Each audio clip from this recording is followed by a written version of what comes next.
Butterflies. This is Mrs. Kim. Miss you so very much. To celebrate Fancy Friday today, I thought I'd read you guys a book.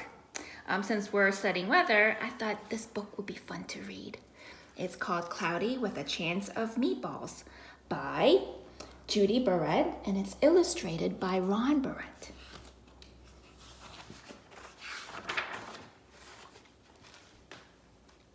We were all sitting around the big kitchen table. It was Saturday morning, pancake morning. Mom was squeezing orange juices for kids. Henry and I were betting on how many pancakes we each could eat, and Grandpa was doing the flipping. Seconds later, something flew through the air, headed towards the kitchen ceiling, and landed right on Henry. After we realized that the flying object was only a pancake, we all laughed, even Grandpa. Breakfast continued quite uneventfully. All the other pancakes landed right in the pan, and all of them were eaten, and even the one that landed on Henry. That night, touched off by the pancake incident at breakfast, Grandpa told us the best tall tale bedtime story he'd ever told. Across an ocean, over lots of huge bumpy mountains, across 3 hot deserts and 1 smaller ocean, there lay a tiny town of Chew and Swallow. In most ways, it was very much like any other tiny town. It had a main street lined with stores, houses with trees and gardens around them, a schoolhouse, about 300 people, and some assorted cats and dogs. But there were no food stores in the town of Chew and Swallow. They didn't need any. The sky supplied all the food they could possibly want. The only thing that was really different about Chew and Swallow was its weather. It came 3 times a day, at breakfast, lunch, and dinner. Everything that everyone ate came from the sky. Oh, look at that. Whatever the weather served, that was what they ate. But it never rained rain, and it never snowed snow, and it never blew just wind. It rained things like soup and juice. It snowed mashed potatoes and green peas, and sometimes the wind blew in storms of hamburgers. Look at these burgers. Would you guys like that?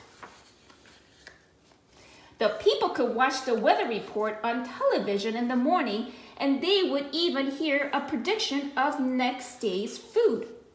When the townspeople went outside, they carried their plates, cups, glasses, forks, spoons, and knives and napkins with them. That way, they would always be prepared for any kind of weather. If there were leftovers, and there usually were, the people took them home and put them in the refrigerators in case they got hungry in between meals. Wouldn't that be cool?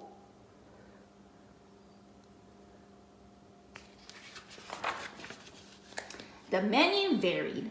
By the time they woke up in the morning, breakfast was coming down. After a brief shower of orange juice, low clouds of sunny-side-up eggs moved in, followed by pieces of toast. Butter, jelly sprinkled down for the toast, and most of the time, it rained milk afterwards. Yum. For lunch one day, Frankfurters, already in their rolls, blew in from the northwest at about 5 miles an hour. There were mustard clouds nearby.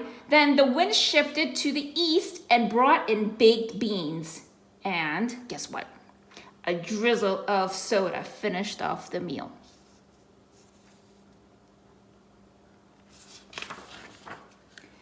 Dinner one night consisted of lamb chops, becoming heavy at times with occasional ketchup. Periods of peas and baked potatoes were followed by gradual clearing with a wonderful jello setting in the west. The sanitation department of Chew and Swallow had rather unusual job for a sanitation department. It had to remove all the food that fell on the houses and sidewalks and lawns. The workers cleaned things up after every meal and fed all the dogs and cats.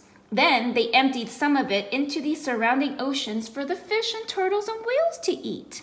That's nice. The rest of the food was put back into the earth so that the soil would be richer for the people's flower gardens. That's a great idea. Look at that. Life for the townspeople was delicious until the weather took a turn for the worse. One day, there was nothing but gorgonzola cheese all day long. And the next day, there were Brussels sprouts and peanut butter with mayonnaise. The next day was only broccoli all overcooked, and another day there was pea soup fog. No one could see where they were going, and they could barely find the rest of the meal that got stuck in the fog. The food was getting larger and larger, and so were the portions. People were getting frightened. Violent storms flew up frequently, and awful things were happening. On Tuesday, there was a hurricane of bread and rolls all day long into the night, and there were soft rolls and hard rolls, some of the seeds, some without. There was white bread and rye and whole wheat toast, and most of it was larger than they had ever seen bread and rolls before. It was a terrible day. Everyone had to stay indoors. Roofs were damaged and the sanitation department was beside itself. The mess took the workers 4 days to clean up, and the sea was full of floating rolls. Look at that. To help out, the people piled up as much bread as they could in their backyards, and the birds picked at it a bit, but just stayed there and got staler and staler. There was a storm of pancakes one morning and a downpour of maple syrup that nearly flooded the town. A huge pancake covered the school. Can you imagine if that happened to Golden Pond School? No one could get it off because it was of its weight, so they had to close the school. That's silly. Lunch one day brought 15-inch strips of cream cheese and jelly sandwiches. Everyone ate themselves sick, and the day ended with a stomach ache. There was an awful salt and pepper wind accompanied by an even worse tomato tornado. People were sneezing themselves silly and running to avoid the tomatoes. The town was a hot mess, and there were seeds and pulp everywhere.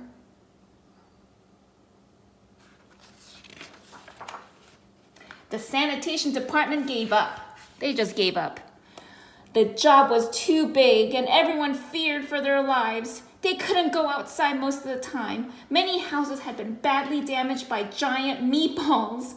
Stores were boarded up and there was no more school for children.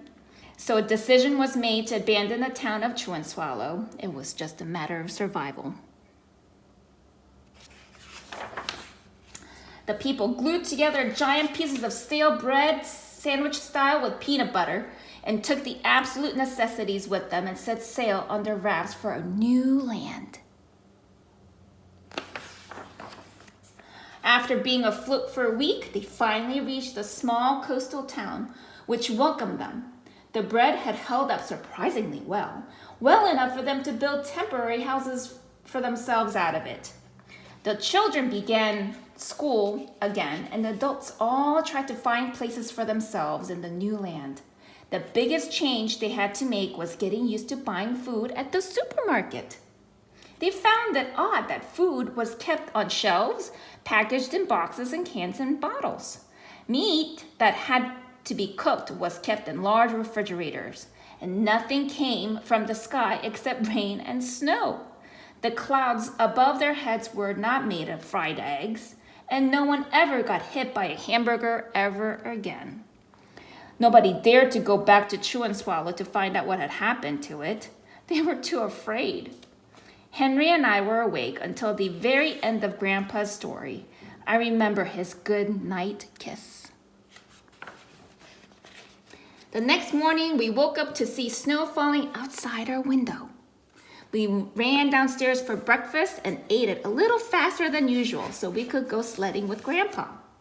It's funny, but even as we were sliding down the hill, we thought we saw a giant pat of butter at the top, and we could almost smell mashed potatoes. The end.